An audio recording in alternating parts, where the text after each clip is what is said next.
Bem-vindos, amigos do Faro Frame. Seguindo a tradição de clássicos do canal e também seguindo a tradição de filme velho, hoje nós... Não é assim que se faz. Não é, né? Filmes um pouco mais antigos. Hoje nós vamos falar do filme Metrópolis, de 1927.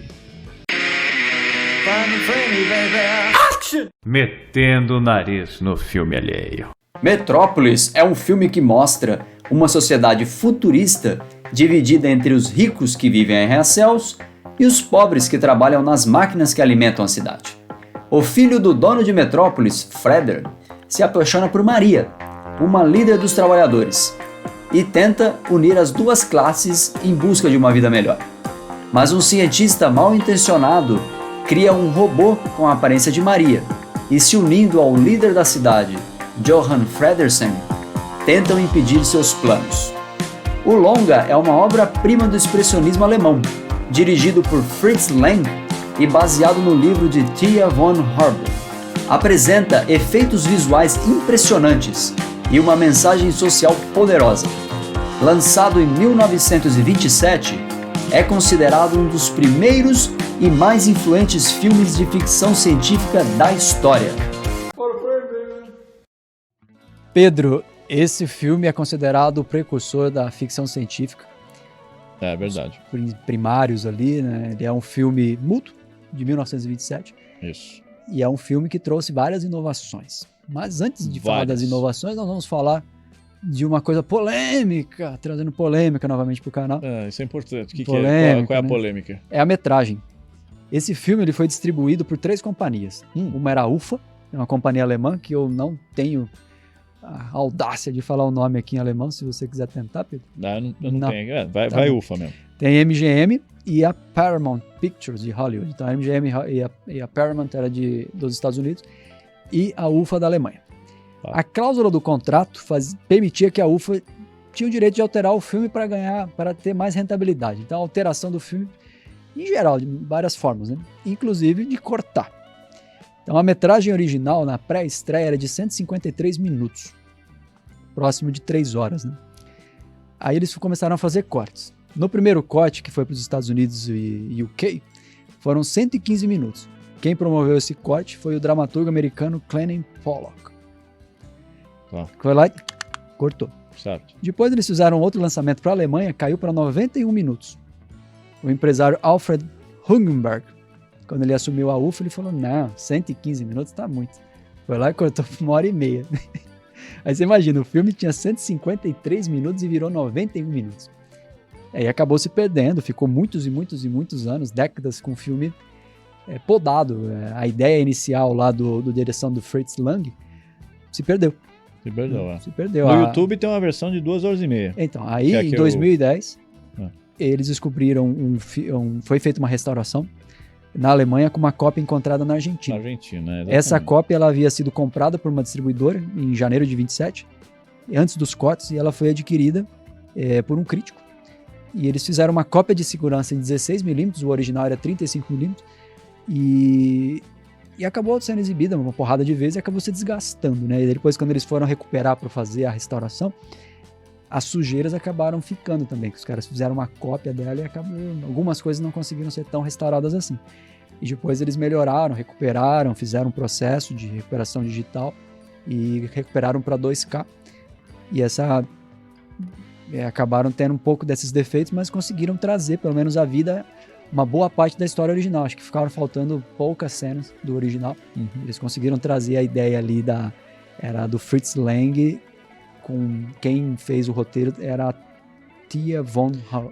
Thea von Harbou. Que depois nós vamos falar um pouco mais dela. Era a mulher dele, né? Isso. Né? Na verdade, assim, a gente pode até falar agora, se você quiser, que os dois se casaram e tal. Essa Thea von Harbou, ela nasceu em 1888, Gustavo. O filme é velho e ela antecede o filme naturalmente, porque ela escreve o filme. Né? Sim. Ela era considerada uma mulher brilhante, prodígio. Ela tinha uma família assim, de destaque na Alemanha. Ela teve uma baita educação. Ela e o Fritz Lang dividiam uma paixão que era o amor pela Índia, ou curiosidade, intriga pela Índia. Tanto era o amor que no final ela acabou casando com um indiano. Isso é parte fofoca do final. Não, mas eu tenho mais fofoca aqui. Por favor, Gustavo. Nelson Rubens. Fofoca dos anos 20, né? Dos anos 20. 100 anos atrás, né? O que acontece? Que eles começaram essa parceria de trabalho, né? Sim, começaram, Que eles, ela escrevia... ambos adoravam o trabalho um do outro. Ela escrevia e ele fazia o filme. Dirigia e tudo mais. Ele tem uma história anterior, né? Porque ele começou também escrevendo, mas depois, em um dado momento, ele estava lá no estúdio e ele achava que o cara que produzia não estava levando a sério as ideias dele. E ele pediu para produzir um vídeo e seguiu adiante e virou diretor. Mas tinha essa parte profissional. Claro. Só que em um dado momento, dizem as más línguas que a relação foi além. Né? Além foi à assim? frente. Foi... Porque ele era casado ainda. O Fritz Lang era casado em 1919. Ele era casado com a Lisa Rosenthal. Tá. Ele foi casado com ela entre 19 e 21. Aí por que foi até 21? Porque ele casou depois com a Tia Von Harbour em 22. Em 21 ele acabou o casamento porque a primeira esposa faleceu, a Rosenthal. Tá. Faleceu como? Ela levou um tiro no peito. Dele. Chega dele. nesse ponto. Tem uma questão... Eu tô rindo de alguém que levou um tiro no peito. Na verdade, é assim. Dizem que ela tinha se suicidado porque ela descobriu o relacionamento entre os dois. Entre a Tia Von Hall e o Fritz Lang. E ficou revoltada e se matou. Mas tem um cara que fez a biografia do Lang, do Fritz Lang, que se chama... Deixa eu pegar aqui. Patrick McGillan. Escreveu a biografia detalhada do Fritz Lang. Uhum. E ele levanta essa hipótese de quem puxou o gatilho foi o Lang. Não foi Mas ele mesmo. dá dados convincentes, alguma evidência ou é só... Acho que é mais uma teoria da conspiração. Né? Teoria da conspiração, tá. Que aí você matou uma outra, mas... Mas você sabe que você tá falando dele ter o caso e tal, isso não me surpreende nada, que eu tava lendo um pouco da biografia deles também na Wikipédia. Vamos ser sinceros. Sim. E aí, uma coisa interessante é que depois que eles se conheceram e se casaram e ficaram juntos, ela o acusa de traição, que ela ele saia com mulheres mais jovens e ela como homens mais jovens e tal. E eles tiveram uma relação no mínimo interessante, tipo assim, Frank Sinatra e a Ava Gardner, sabe? Aquela coisa muito fogosa, cheia de personalidades difíceis e tal. Os dois brilhantes, né? Ela escrevia as histórias, ela normalmente escrevia os filmes dele, né? E ele fazia os filmes, e os filmes dele eram muito interessantes, mesmo assim, você imagina um filme de 27 e os outros que eles fizeram antes e depois. São filmes interessantes, assim, com... Eu tenho exemplos aqui. Tem o Dr. Mabuse lá. Dr. Mabuse e o Nibelungus. Isso. São filmes muito legais e foi essa produção profícua deles, né, durante esses anos. E dizem, não sei se foi ela ou ele, acho que foi ela, a Von Harbour, né, que ela disse que eles ficaram casados por 11 anos, que foi de 22 a 33, principalmente porque eles estavam trabalhando. Se não fosse, ia ser um aninho de casamento. Eu vi alguém falando isso. Eu vi alguém falando. Porque os dois se separam porque a tia se filia ao partido nazista. E tem esse amante indiano também. Vai casar com um indiano. Que ela ajudava os indianos. Ela tinha uma espécie de ativismo lá. E ele acaba saindo da Alemanha, né? E aí puxa um gancho de uma história legal que eu tenho aqui também. O que acontece? Qual que é a relação do Fritz Lang com o nazismo? Ele era um artista que ele era contra o nazismo na época. Ele é judeu. Ele era judeu. Eu acredito, não sei agora. Eu vi um negócio que ele era judeu. Isso sim. Ele era judeu. Ele era um diretor austríaco. Ele teve eu vou contar uma historinha que ele teve um encontro com o Joseph Goebbels, que é o... Goebbels. Joseph Goebbels, ministro da propaganda do regime nazista. E que em 27 ele atraiu muita atenção do público e também dos líderes nazistas, que acreditavam que aquilo ali era uma exaltação do nazismo. Né? Aí o Lang foi a esse encontro, nervoso, tal, lá, foi tentar ver o que estava acontecendo, porque ele estava achando que era uma discussão de um apelo que ele tinha feito para o Testamento do Dr. Mabuse, que era um filme que estava sendo censurado. Ele chegou lá para tentar discutir, para ver se conseguia liberação e tudo mais. E na reunião os caras viraram assim, falaram, não, tanto eu quanto o Hitler, a gente assistiu seus filmes aí e a gente quer te dar um cargo aqui, pra você fazer filmes e fazer toda a propaganda nazista. Só que eles tinham ignorado que a mãe do Lang era judaica, de origem judaica, né? Isso. A história que eu vi é que ele mesmo admite ser judeu, mas Goebbels, eu sou judeu. Então, daí o Goebbels virou para ele e falou assim, não tem problema, a gente vai te nomear ariano honorário. Você vê, né? O interesse, né? Assim, não, ariano honorário, você vai ficar trabalhando pra gente aqui. Daí falou, aí o Lang falou assim, tá bom, peraí, deixa eu ver, tem um negócio pra resolver ali que me chamaram. Aí ele arrumou uma malinha dele, ó, zarpou lá pros Estados Unidos, se refugiou. Não, mas nunca mais voltou. Os Estados Unidos ele iria depois. Primeiro ele fugiu para Paris e coisa e tal. É uma brincadeira, né? Que ele fugiu assim, mas ele saiu da Alemanha. Ele obviamente não quis aceitar aquilo ali. E aí acabou que o Hollywood se tornou um refúgio para muito desses pessoal que eram os artistas, né? Essa conversa, é verdade. Essa conversa que ele teve com o Goebbels, que era o propagandista lá nazista e tal, esse cara devia ser um baita manipulador e tal. Então o Fritz Lang devia ser um cara inteligente e sacou que o Goebbels não era flor que se cheirasse. Porque assim, o Goebbels e o... Tô falando Goebbels porque o nome é alemão, não sei se é Goebbels. Eu achei como Goebbels. Mas você fala Goebbels, assim, né? Ele gostava dos filmes do Fritz Lang, né? Com exceção desse aí, que ele tinha uma piadinha, uma coisa, uma cotovelada leve, assim, uma abusada. E ele falou assim, gostei e tal, isso aqui, eu quero usar isso ao nosso favor. Só que o Fritz falou assim, eu vou levar um tiro. Não tem como eu sair bem. Uma hora eles vão descobrir, isso aqui né? não vai ser. Ninguém, né? Eu sou judeu, isso aqui. Aí ele faz, vamos fazer. Vamos fazer e tal. Em casa agora, tal, eu volto amanhã. Então, né? aí a história é essa, né? Foi importante ele ir para Hollywood, porque ele acabou levando o expressionismo alemão para lá. Mas em Hollywood ele não faz bons filmes, né? Então, mas daí ele ajuda a moldar, porque ele tinha essas sombras mais escuras, os ângulos desorientados, que dá essa noção do noir.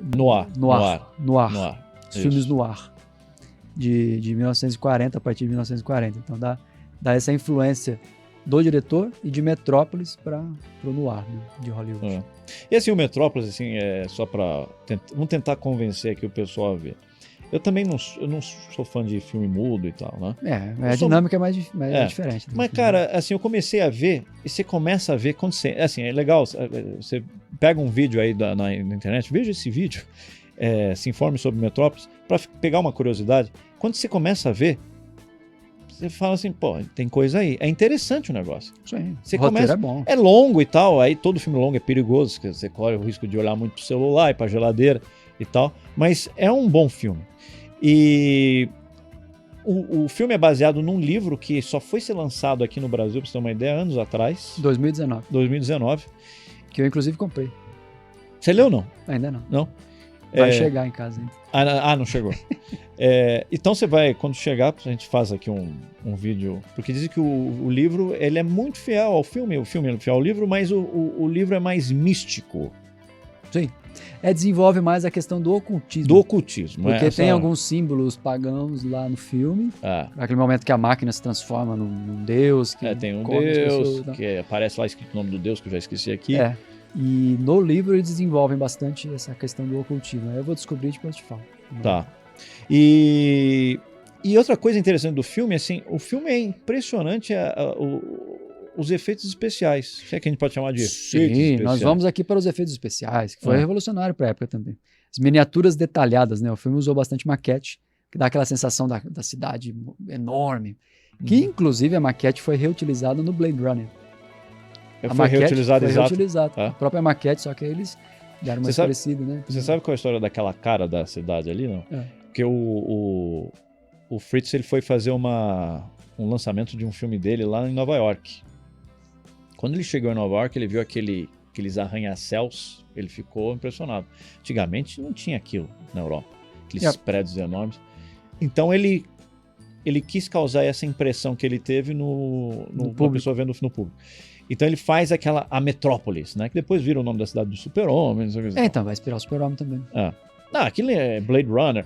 A gente fala nas curiosidades, né? Mas assim, todo mundo bebe daquela fonte ali. Né? Mas voltando para o efeito especial. Tem um outro efeito que acabou se tornando um processo, que chama processo Shafton. Sim. Que é um emprego de espelhos para inserir as imagens dos atores e cenários em miniatura. Então dá uma ilusão de ótica que ele está dentro do cenário. Mas é gravado com uma certa perspectiva e colocado com essa questão do espelho, que dá um espaço para o ator aparecer. Né? E acabou sendo usado imensamente depois, né? E óbvio que até chegar o momento que começasse a usar CGI, que os efeitos práticos entram em declínio, né? Você sabe que eu estava vendo essas cenas, são cenas quando você vê pessoas lá no meio de uma cidade grande andando e tal, um cara correndo ali naquela muralha. Foi feito com o auxílio de um espelho, como você falou. A câmera aponta para um espelho que está a 45 graus. Ele reflete, né? O espelho reflete a maquete. Não era tão pequena, mas era menor do que um tamanho natural ali, grande ali, de 1 metro e pouco. E no espelho tem um buraco. E no buraco você vê quem está atrás, que eram os atores, lá longe, para parecer pequeno. Né? Então, quando você está olhando para o espelho, você está vendo a maquete refletida, e no buraco, o ator ali onde ele tem que estar. Então, ele está num prédio enorme, assim, ou numa ponte, que você vê aquelas pessoas andando e coisa e tal. Bem... Quem usa esses efeitos também, o processo Shafton, é o Alfred Hitchcock. Quando ele usou em vários filmes dele, quando ele precisa colocar essa questão de alguma coisa muito suntuosa, grande, colocar os atores na mesma cena, ele acabou bebendo dessa fonte. Então, esse filme é de 27. A produção, se você for pensar, a produção do Hitchcock vem também na década de 20, 30, depois tem até chegar lá 40, 50, 60, quando nós falamos lá, por exemplo, do Psicose. Então, ele estava usando por décadas o mesmo processo. Então, se usou largamente, né? Também teve nesse filme animação stop motion. O filme usou ali, que a animação que você colocar objetos quadro a quadro, que você vai expondo e vai montando. E sobreposição de imagem, né? Que você vai combinando uma imagem com outra, vai criando efeitos, transparências, reflexos. Né? Então, são vários e vários efeitos que esse filme foi trazendo, que criou escola, né, para outros cineastas também fazerem. Né? E como todo filme daquela época, não tinha sindicato dos atores, né? Então, assim... Era mais liberado. Aquela moça que teve que pôr a maquiagem lá, ela ficou lá... Como é que era aquele filme que a gente fez, O Mágico de Oz? O Mágico de Oz. Né? Contaminada pelo amianto. Bom, a última coisa que eu queria falar aqui é da Brigitte Helm. A Brigitte Helm é a atriz alemã que fez a Maria e a parte robótica, né? Ela marcou, foi um filme icônico, fez o Metrópolis, ela tinha 17 anos, ela fez o papel duplo. A sua atuação, ela era muito expressiva, né? E ela representou a dualidade humana e mecânica ali naquele momento. Foi um ícone também do expressionismo alemão. E ela sofreu acidentes, prisões, perseguição de Adolf Hitler durante o nazismo, né? E a vida dela foi muito misteriosa. Muita gente ali se envolveu com o nazismo, até porque seria inevitável, né? Eu acho que ela foi perseguida pelo nazismo. No caso, ela foi perseguida. O que você ia falar aí? Que não foi mais misteriosa a vida dela, mas a atuação dela foi muito marcante no Metrópolis, né? Tem vários marcantes ali, né? Que você olha também aquele cientista louco lá, o estilo dele, você né? sabe que aquilo ali é a invenção do cientista louco. O conceito de cientista louco era aquele cara lá. É um cara que tinha um cabelo meio bagunçado assim, mais velho e tal, que tinha umas expressões, né? Muito legal. Surgiu de Metrópolis. E o filme é sexy, tem uma cena sexy, né, Gustavo? Você tem medo quando eu toco nesses... a dança da qual é o nome dela? Maria? Da Maria, da Brigitte Helm. E ela tá usando uma coisa... Se a memória, não sei se eu viajei muito, ela tá meio transparente ali, né, Gustavo? Pra época, não? Eu vou 27, né? Mas ela tá transparente. Ou eu que sonhei com aquilo? Eu não lembro mais. Ou foi uma inserção? Foi uma inserção. Né? Foi um sonho... compartilhado. A plateia tá rindo, Gustavo. Isso é importante. Tá bom, então. Tá funcionando. Bom, Pedro, pra quem assistiu Metrópolis, que outro filme seria na mesma linha, assim, digamos, né? Não sei. Não sabe? Não, tô brincando. Eu queria muito ver, não era uma recomendação porque eu não vi, mas eu vi o trailer lá, os melhores, daquele Dr. Mabuse. É Dr. Mabuse? Eu vi lá que tem um fantasma, inclusive. Eu queria ver esse filme, é do mesmo diretor do Fritz Lang, lá da dupla Fritz Lang e Thea von Harbour. Mas aí não é minha recomendação porque eu não vi, então seria leviano da minha parte, mas enfim. Qual que você quer? Eu indicaria o Blade Runner, que tem essa dinâmica também de ser uma cidade distópica, futurista. É óbvio que lá é mais sombrio, né, digamos, no Blade Runner. Mas nós traremos aqui ainda no que bebeu da fonte, né? Bebeu bastante da fonte. Então é isso, pessoal. Espero que vocês tenham curtido o vídeo de hoje.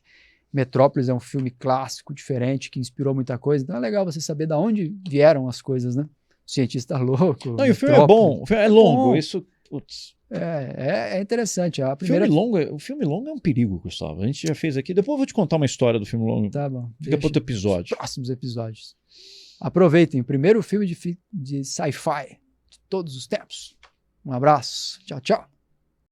Action!